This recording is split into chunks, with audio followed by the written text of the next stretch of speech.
अस्सलामुअलैकुम जी। Fundamental of physics Halliday Resnick Walker का 10th एडिशन है। चैप्टर 20 है entropy and the second law of thermodynamics. Problem 35 है। एक साइकिल है 20.31 रिप्रेजेंट फिग में दिखाया जा रहा है। आपके पास एक पाथ सा दिखाया जा रहा है 1 2 3 4, एक साइक्लिक पाथ है।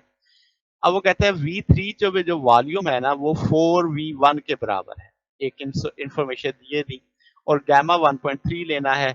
हमसे रेशो मांग रहा है मुख्तलिफ टेम्परेचर्स के साथ, फिर प्रेशर्स की रेशो, फिर एफिशिएंसी मांग रहा है। अब जनाब क्या है कि सबसे पहले हम कहते हैं कि पहला जो प्रोसेस हम देखते हैं PV is equal to NRT। तो यहाँ पे हम देखते हैं 2 पॉइंट के लिहाज से कि इस पॉइंट पे भी टेम्परेचर कितना है।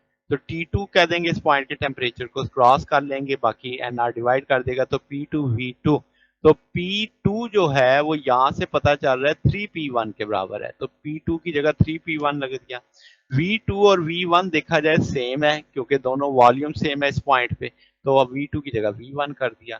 तो ये P1 V1 ओवर NR आ जाएगा। इस सारे को हम T1 कह सकते हैं क्योंकि ये फार्मूला इसके लिहाज से तो T1 का बनेगा। तो पता चला T2 ओवर T1 किसके बराबर है, 3 के। तो या T2 3T1 के बराबर है। अच्छा, तो ये एक इन्फॉर्मेशन आ गई पहली जो T2 ओवर T1 की रेशियो लेनी थी। आगे क्या है, T3 ओवर T1। अब जब हमने 3 और 1 में जाना है, मगर हम पहले देखते हैं कि 2 से 3 तक। तो 2 से 3 तक क्या है, एडियाबैटिक। तो एडियाबैटिक में हम जानते हैं टीवी गामा माइनस 1 कांस्टेंट रहता है। तो यहाँ से 2 और 3 के बीच में हम ये टूल लगा देते हैं। तो आपके पास इस जगह पे हम रेशियो उठा लेते हैं T3 ओवर T2 की। यहाँ पे V2 over V3 gamma minus 1 आ जाएगा।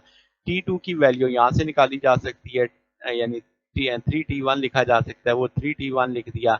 अब हम जानते हैं कि जो V3 है वो 3V1 के बराबर है। वो मैंने V3 3 1 के बराबर कर दिया और फिर से हमें पता है V2 और V1 बराबर हैं, तो वो मैंने कर दिया। यानी दो काम किए, V3 की वैल्यू डाल दी, V2 को रिप्लेस कर दिया V1 से। तो वो जनाब अब आपसे ये T3 ओवर T1 की रेशियो चाहिए। 3 इस तरफ चला जाएगा, V1 V1 से कट जाएगा। इस सारे को लेकर सॉल्व करेंगे, 1.98 जवाब आ जाएगा। अगली रेशियो किसकी चाहिए, T4 ओवर T1 चाहिए। तो उसी तरह T4 और 1 का देखें तो ये भी एक एडियाबैटिक प्रोसेस है। तो एडियाबैटिक है तो टीवी गामा माइनस 1 कांस्टेंट होना चाहिए। तो T4 और T1 के दरमियान में हमने इक्वलिटी डाल दी।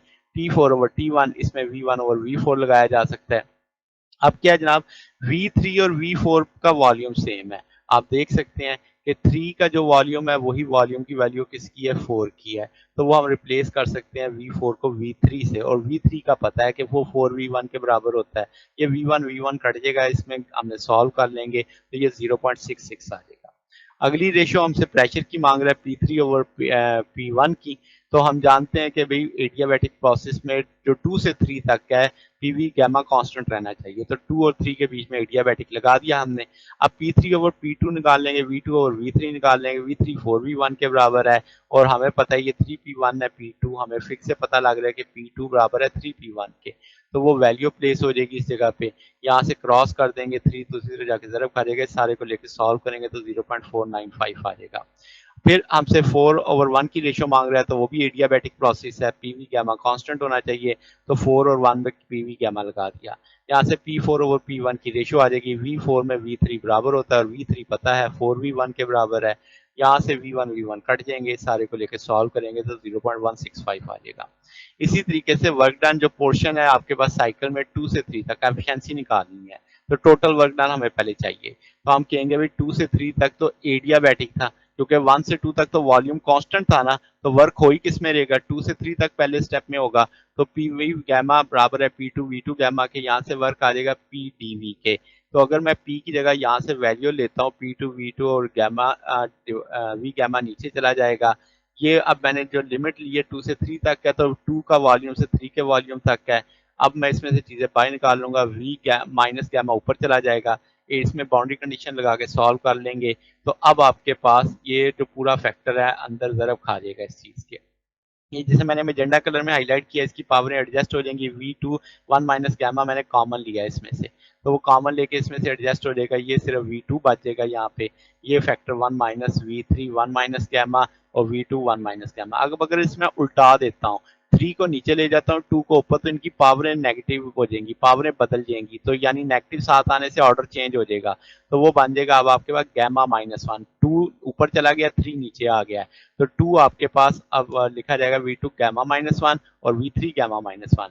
P2 हम जानते हैं 3P1 के बराबर है, वो वैल्यू चीज V3 हम जानते हैं 4V1 के बराबर है। फिर हम एक बात और जानते हैं V2 की जगह V1 आ सकता है, तो वो V2 की जगह V1 आ गया। इस सारे को हम लेके एडजस्ट कर सकते हैं, P1 V1 की जगह हम क्या डाल सकते हैं NRT, तो वो NRT1 आ जाएगा। तो इस तरीके से इसका ये आंसर आ गया। आगे चल के इसको टोटल में इस्तेमाल करेंगे। अब अगला वर्क डन कहाँ से कहाँ तक होगा, 4 से 1 तक, क्योंकि ये 3 से 4 तक वॉल्यूम कांस्टेंट है, कोई वर्क नहीं होगा, तो वर्क सिर्फ अब 4 से 1 तक होगा। जिस तरह ये निकाला उसी तरह निकालेंगे, इसमें वॉल्यूम बढ़ रहा था, इसमें वॉल्यूम कम हो रहा है, तो नेगेटिव साइन साथ आ जाएगा। उसी तरीके से NRT1 गैमा -1 सारा कुछ वही रहेगा। तो टोटल वर्क डन कैसे निकालेंगे, दोनों वर्क्स को सम अप कर देंगे। अगर आप देखें तो सारे फैक्टर आइडेंटिकल हैं, 3 में से 1 निकाल देंगे तो 2 बच जाएगा आपके पास। तो अब आपके पास जो हीट का कंसेप्ट हम ले आएंगे, तो चूंकि overall Q is equal to NCV delta T, उसी कांस्टेंट वॉल्यूम पे हीट ने ऐड होना है, तो T हम कह सकते हैं कि भाई NCV T2 माइनस T1 आ जाएगा, T2 यहाँ से 3T1 के बराबर आ जाएगा, वो कॉमन ले लेंगे। मोनोटॉमिक के लिए अब आप कह सकते हैं gamma is CP over CV, CP की जगह CV प्लस R, कट जाएंगे 1 प्लस R ओवर CV, 1 दूसरी तरफ जाके माइनस हो जाएगा, CV को क्रॉस कर देंगे, ये CV की वैल्यू यहाँ पे लगा देंगे। तो अब आपके पास टोटल वर्क भी है, टोटल हीट भी है, रेशियो उठा लेंगे तो एफिशिएंसी आ जाएगी, आइडेंटिकल फैक्टर कैंसिल हो जाएंगे और रिमेनिंग फैक्टर ये बच गया। अब गैमा की वैल्यू हमें पता है 1.3 है, उसे सॉल्व करेंगे तो 0.340 आ जाएगा, जिसे 34% हम कह सकते हैं। तो ये जनाब हमारे पास सोल्यूशन है। अगर आपको इसमें कोई बात पूछनी हो, डाउट हो, तो नीचे कमेंट्स में पूछ सकते हैं। वीडियो अच्छी लगी हो तो वीडियो को लाइक कीजिएगा, दोस्तों के साथ शेयर कीजिएगा, चैनल को सब्सक्राइब कर दीजिएगा। अब तक के लिए इतना ही, बाकी इंशाल्लाह नेक्स्ट देखेंगे। ओके, अल्लाह हाफिज़।